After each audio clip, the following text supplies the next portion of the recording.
Good morning বন্ধুরা। আজ হলো 4 জানুয়ারি রবিবার। আজকের বরাক উপত্যকা তথা আসামের শ্রীভূমি, শিলচর, হাইলাকান্দি এবং ভারতের বিভিন্ন প্রান্তের আজকের সকালের বিশেষ বিশেষ খবরগুলি হলো: শ্রীভূমি জেলা কৃষি আধিকারিক এক বিজ্ঞপ্তিযোগে জেলা ঋণগৃহীতা নন, এমন প্রগতিশীল কৃষকদের কম সুদের হারে কৃষিঋণ গ্রহণের আহ্বান জানিয়েছেন। এতে জানানো হয়েছে, আগামী আউশ শাইল শীতকালীন সবজি, বরধান ও উদ্যান শস্য চাষ করার জন্য জেলা প্রশাসন ও কৃষি বিভাগের উদ্যোগে কৃষকদের নিকটবর্তী ব্যাংক থেকে সরকারি নির্ধারিত কম সুদের হারে কৃষিঋণ দেওয়ার ব্যবস্থা করা হয়েছে। এ বিষয়ে শ্রীভূমি জেলা কৃষি আধিকারিকের কার্যালয়, রামকৃষ্ণনগর মহকুমা কৃষি আধিকারিকের কার্যালয় ও কৃষি উন্নয়ন আধিকারিকের সঙ্গে যোগাযোগ করে আগামী 10 জানুয়ারির মধ্যে আবেদনপত্র সংগ্রহ করে সংশ্লিষ্ট কৃষি কার্যালয়ে জমা করার আহ্বান জানানো হয়েছে। বিস্তারিত বিবরণ সংশ্লিষ্ট কৃষি আধিকারিকের কার্যালয়ে পাওয়া যাবে। হুজাই ডবকা যমুনা মৌডাঙ্গা সংরক্ষিত বনাঞ্চলে দ্বিতীয় দিনেও প্রচণ্ড শীতের মধ্যে চলল উচ্ছেদ অভিযান। শুক্রবার উচ্ছেদকে কেন্দ্র করে উত্তপ্ত পরিস্থিতি তৈরি হলেও শনিবার ছিল শান্তিপূর্ণ। তবে প্রচণ্ড শীতে খোলা আকাশের নিচে রয়েছেন শত শত পরিবার। হুজাইর জেলায়ুক্ত জানিয়েছেন, শনিবার শান্তিপূর্ণভাবে সম্পন্ন হয়েছে উচ্ছেদ অভিযান। উচ্ছেদ করা হয়েছে প্রায় 1600 বাড়িঘর। শুক্রবার গুড়িয়ে দেওয়া হয়েছিল প্রচুর গাছপালা ও বাড়িঘর। বন বিভাগের এক কর্তা জানিয়েছেন, শনিবার ভোর থেকেই উচ্ছেদ অভিযান শুরু হয়। বাড়িঘর, গাছপালা, ক্ষেত কৃষির পাশাপাশি গুড়িয়ে দেওয়া হয়েছে 60টি মসজিদ এবং একটি মাদ্রাসা। বনকর্তা জানিয়েছেন, উচ্ছেদ হওয়া ভূমি কেউ যাতে ফের দখল করতে না পারে, এর জন্য কঠোর পদক্ষেপ গ্রহণ করা হয়েছে। রাজ্যে তৃতীয়বারের মতো ক্ষমতায় আসছে বিজেপি। একার শক্তিতেই সরকার গঠনের ম্যাজিক অঙ্কে পৌঁছে যাবে গেরুয়া দল। জোটে শরিকদের নিয়ে শাসক দলের মোট আসন সংখ্যা 90-এর কাছাকাছি পৌঁছে যাবে। কিন্তু ক্ষমতার স্বপ্ন পূরণ থেকে বহু দূরে রয়েছে কংগ্রেস। 25 থেকে 29 আসন পেতে পারে প্রধান বিরোধী দল। জনগণের পছন্দে মুখ্যমন্ত্রীর পদে দৌড়েও সর্বানন্দ সোনোয়াল। গৌরব গগৈর চেয়ে এগিয়ে রয়েছেন হিমন্ত বিশ্ব শর্মা। 26-এর বিধানসভা ভোটের আগে প্রথম প্রাক নির্বাচনী সমীক্ষায় উঠে এসেছে এই সম্ভাব্য ফলাফল। পিপলস পালস রিসার্চ অর্গানাইজেশন নামে হায়দ্রাবাদে এক সংস্থার প্রাক নির্বাচনী সমীক্ষার রিপোর্ট শনিবার সামনে এসেছে। 15 নভেম্বর থেকে 31 ডিসেম্বরের মধ্যে এই সমীক্ষা চালানো হয়েছে।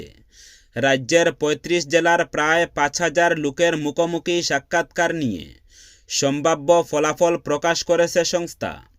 তৃতীয়বার বিজেপি জোটের ফলাফল কেন উন্নতি হতে যাচ্ছে, এর বিভিন্ন কারণও ব্যাখ্যা করেছে সমীক্ষার রিপোর্টে। প্রাক নির্বাচনী সমীক্ষা অনুযায়ী আগামী বিধানসভা ভোটে বিজেপি একাই দল করতে পারে 69 থেকে 74টি আসন। 126 সদস্যের বিধানসভায় সরকার গঠনের জন্য প্রয়োজন 64 জন বিধায়কের। বিজেপি একার শক্তিতে সেই ম্যাজিক অঙ্কে পৌঁছানোর পূর্বানুমান করা হয়েছে সমীক্ষায়। তবে জোটে শরিকদের নিয়ে বিজেপির মোট আসন সংখ্যা 90-এর কাছাকাছি পৌঁছাতে পারে। সমীক্ষা অনুযায়ী অগপ 8 থেকে 11টি এবং বিপিএফ জয়ী হতে পারে 8 থেকে 10টি আসনে। কিন্তু প্রাক নির্বাচনী সমীক্ষার রিপোর্ট অনুযায়ী ফের বিরোধী বেঞ্চেই বসতে হতে পারে কংগ্রেসকে। গৌরব গগৈকে নেতৃত্বে এনেও 26-এর ভোটে বাজিমাত করা সম্ভব হচ্ছে না প্রধান বিরোধী দলের পক্ষে। কংগ্রেসের আসন সংখ্যা কমতে পারে 25 থেকে 29-এর মধ্যে। কিন্তু বিজেপির বিরুদ্ধে লড়াইয়ে যেসব দলের সঙ্গে জোটে গড়তে চাইছে কংগ্রেস, তাদের অবস্থা আরও শোচনীয়। এক সপ্তাহের মধ্যে দ্বিতীয়বার দেরিতে রান করেছে পূর্বোত্তর সম্পর্ক ক্রান্তি এক্সপ্রেস। ফলে দূরপাল্লার এই ট্রেনে থাকা যাত্রীরা প্রচণ্ড সমস্যায় পড়েছেন। শনিবার খবর লেখা পর্যন্ত 14038 নিউ দিল্লি শিলচর সম্পর্কক্রান্তি এক্সপ্রেস প্রায় 13 ঘন্টা দেরিতে রান করেছে। শনিবার এই ট্রেন শিলচর স্টেশনে পৌঁছার কথা ছিল রাত 7:25। ট্রেনটি অস্বাভাবিক দেরিতে চলায় 14038 নিউ দিল্লি শিলচর পূর্বোত্তর সম্পর্কক্রান্তি এক্সপ্রেস রবিবার অর্থাৎ আজ সকাল 7টায় শিলচর পৌঁছাবে। রাজ্যে মুঘল শাসন চালাচ্ছে বিজেপি, বললেন প্রদেশ কংগ্রেস সভাপতি তথা সাংসদ গৌরব গগৈ।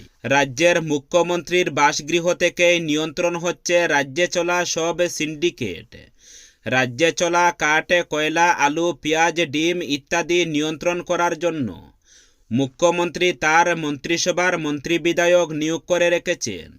শনিবার তিনসুকিয়া রাইজর পদুলিত রাইজর কংগ্রেস শীর্ষক কর্মসূচিতে অংশগ্রহণ করার পর হোটেল এমআরও রেসিডেন্সিতে আয়োজিত এক সাংবাদিক সম্মেলনে প্রদেশ কংগ্রেসের সভাপতি তথা সাংসদ গৌরব গগৈ রাজ্যের মুখ্যমন্ত্রী ও বিজেপি নেতৃত্বাধীন সরকারের তীব্র ভাষায় সমালোচনা করেন। গৌরব গগৈ বিজেপি দলের শাসন ব্যবস্থাকে মুঘলের শাসন এবং মুখ্যমন্ত্রীকে অহংকারী রাজা বলে আখ্যা দেন। তিনি অরুণোদয় প্রকল্পের সমালোচনা করে বলেন, এ ধরনের প্রকল্প অন্য রাজ্যেও রয়েছে, কিন্তু রাজ্যে অরুণোদয় নামে রোগ রয়েছে, এতে অযথা ডাকডুল পেটানো হচ্ছে। আমাদের সরকার আসলে এই অরুণোদয় প্রকল্পের রোগমুক্ত করা হবে। গৌরব জুবিন গর্গের চার্জশিট সম্পর্কে সমালোচনা করে বলেন, এই চার্জশিটের ক্ষেত্রে যথেষ্ট প্রশ্ন রয়েছে। এদিন তিনসুকিয়ার হোটেল এমআরও রেসিডেন্সিতে আয়োজিত রাইজর পদুলিত রাইজর কংগ্রেস শীর্ষক কর্মসূচিতে তিনসুকিয়ার জেলার বিভিন্ন দল সংগঠন সহ বহু ব্যক্তিবিশেষের সাথে মতবিনিময় করেন এবং উপযুক্ত সমস্যাগুলি লিপিবদ্ধ করেন এবং এই মূল্যবান সমস্যাগুলো আগামী বিধানসভা নির্বাচনের ইস্তাহারে প্রকাশ করা হবে বলে জানান। উত্তরপ্রদেশের পর এবার স্কুল শিক্ষায় সংবাদপত্র পাঠকে বাধ্যতামূলক অংশ হিসাবে অন্তর্ভুক্ত করল রাজস্থান সরকার। রাজ্যের শিক্ষা দফতরের নতুন নির্দেশিকায় বলা হয়েছে, প্রতিটি সরকারি স্কুলকে ন্যূনতম 2টি দৈনিক সংবাদপত্র গ্রহণ করতে হবে।